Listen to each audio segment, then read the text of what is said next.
please welcome to Mr. Thuta.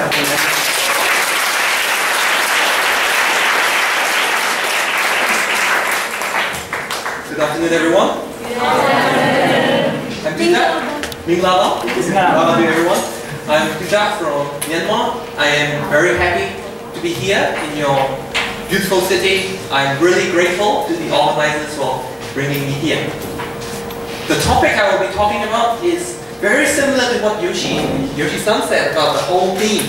I will be talking about entrepreneurship for two reasons. Because I have started my real job that I ever had was my own business. Because when I was 17, I couldn't find a job, and I was a poor teenager, and I had to fund my dates with my girlfriend, so I really needed money.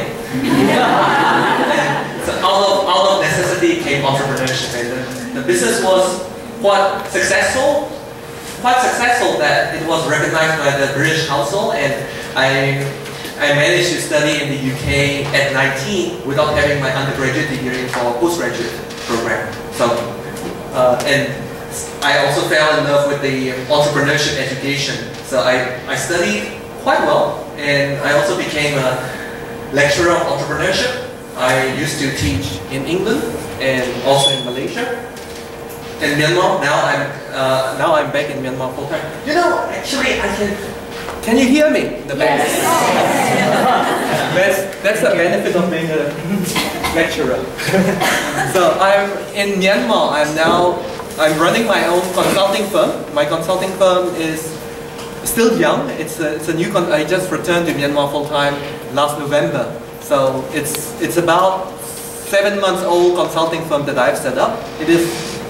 We have a portfolio of projects from the European governments and the Malaysian institutions, and of course a lot of Burmese businesses, local Myanmar businesses also use our services. So I can say it's doing quite well. And I'm still teaching, so I still love teaching, and I'm affiliated to the #1 think tank set up by the Chief Presidential Advisor. So that think tank work is also quite interesting. So that's a little bit about my entrepreneurship and enterprise educator background. There's another love that I have, and that's my love of social enterprise. I've been helping social entrepreneurs. I also set up my first social enterprise when I was in the UK to work on reduction of youth unemployment. In Malaysia, when I was a lecturer, I also did a project on creating employment opportunities for the blind and the visually impaired. So that's a little bit of my background, and of course I love technology. Therefore, I'm attracted to activities like this. Maybe it's perhaps my programming background. I used to be a programmer during my undergraduate days. So I think you might be able to see, this is the front page of our Myanmar Times this week. So this is a top newspaper in Myanmar. I'm sure you all know that Burma is the other name of Myanmar. And you see, President Obama will be visiting Myanmar on Monday. That's the day I will be going back to Myanmar also. So I hope my travel plans are not disturbed by that.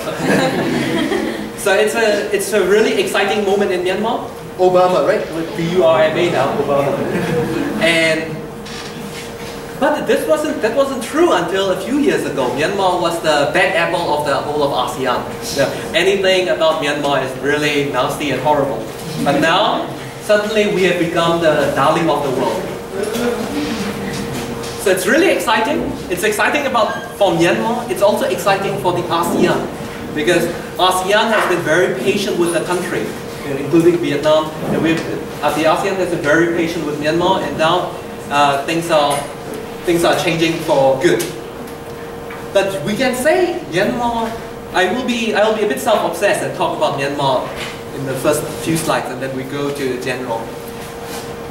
In Myanmar, we had a political miracle. It's quite unthinkable to change from a rather nasty dictatorship to a really good democratic system now. So it's not a perfect democratic system yet, but now Myanmar is I can proudly say it's a democratic country. So it's a political miracle. But you see, that might not necessarily translate to an economic miracle. That requires a lot of effort and entrepreneurship.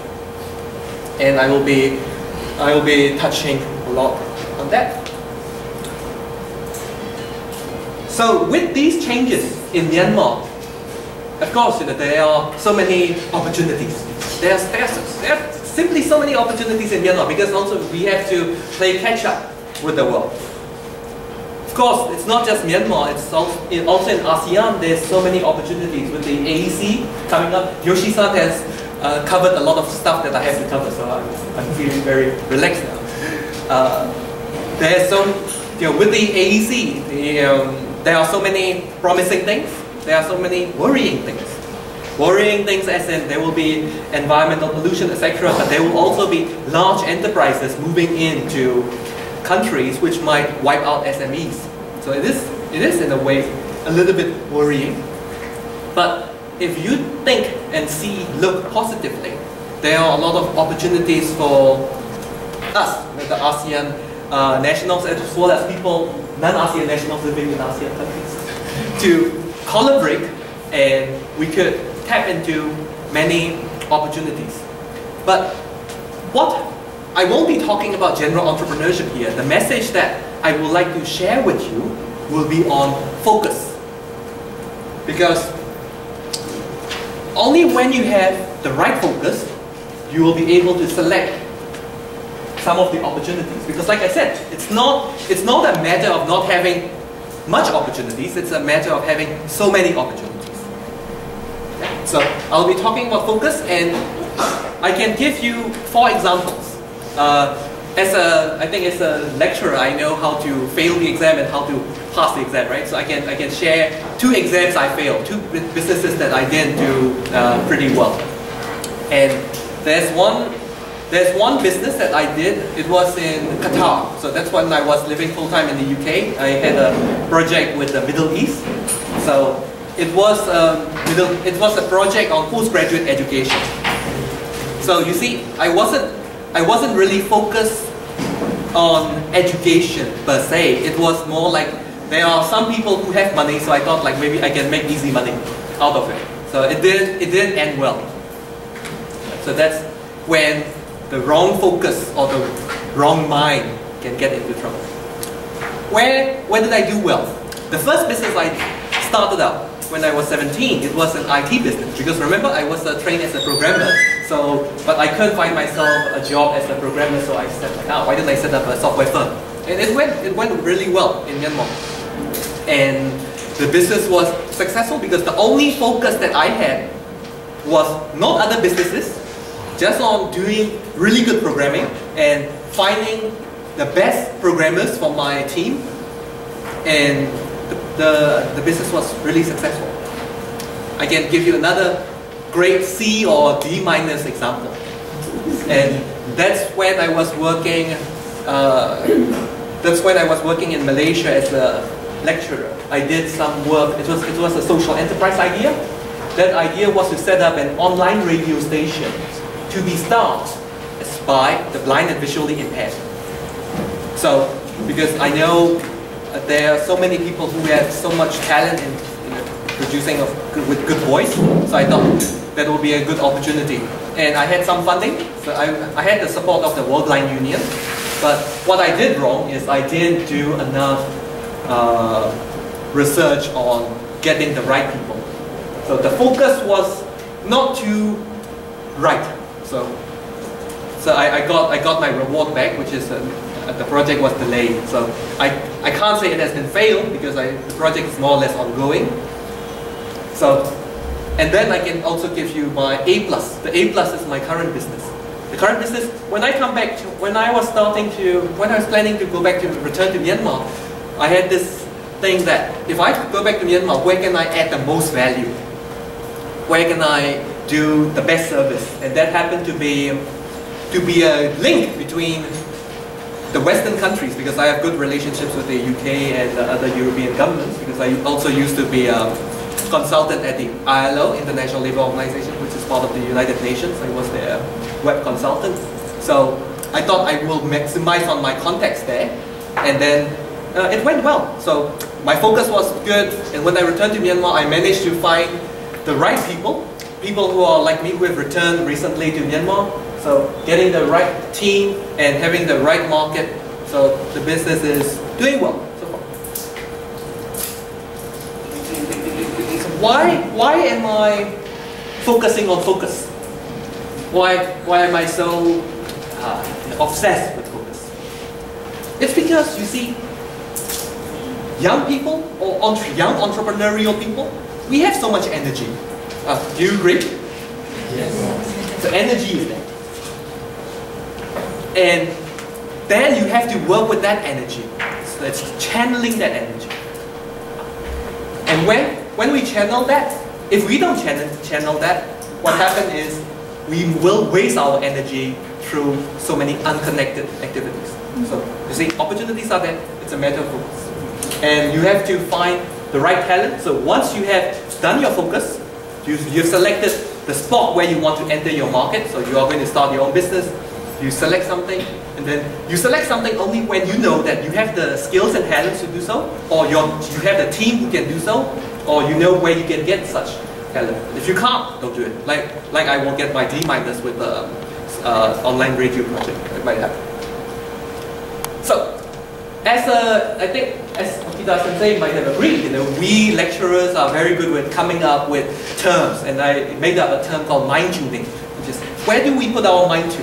Similar to focus, we are successful as entrepreneurs if we focus on, or if we put our mind to the benefits of our customers or clients, and we will flunk, we will fail when we focus on profits. Like whenever I make a pitch and I put I put my mind to how much I'm going to charge or how much I'm going to make out of it, usually things don't end pretty. But when I put the focus on adding the most value to my customers or to my clients, I get business 99% out of 100. So meditate the benefits for your customer. And whatever line of business that you choose, it's best to choose something with a cause that you care for. So if you're going to choose education business, you should have a concern for betterment of education. If I'm going to start a travel company, I will have someone who is passionate about travels. So you should have a cause that you really care for. And then I would like to end with this. That's leapfrogging. So this is a great event. In an event like these, we get new networks and we can have collaboration opportunities, and together we can leapfrog. So we are not talking about incremental innovation. We can leapfrog. We can have like really great things. We can achieve great things if we all can work together. Governments are working together in ASEAN, so why don't we? So on my first day in Vietnam, which was yesterday, to Saigon, not Vietnam, I've been to Hanoi before, I had a crash course on Vietnamese numerology from the super organizer Soleil. And she taught me that 8 is a lucky number in Vietnam. So I would, and this happened to be my 8th slide. So with this, I conclude. So let's all grow together.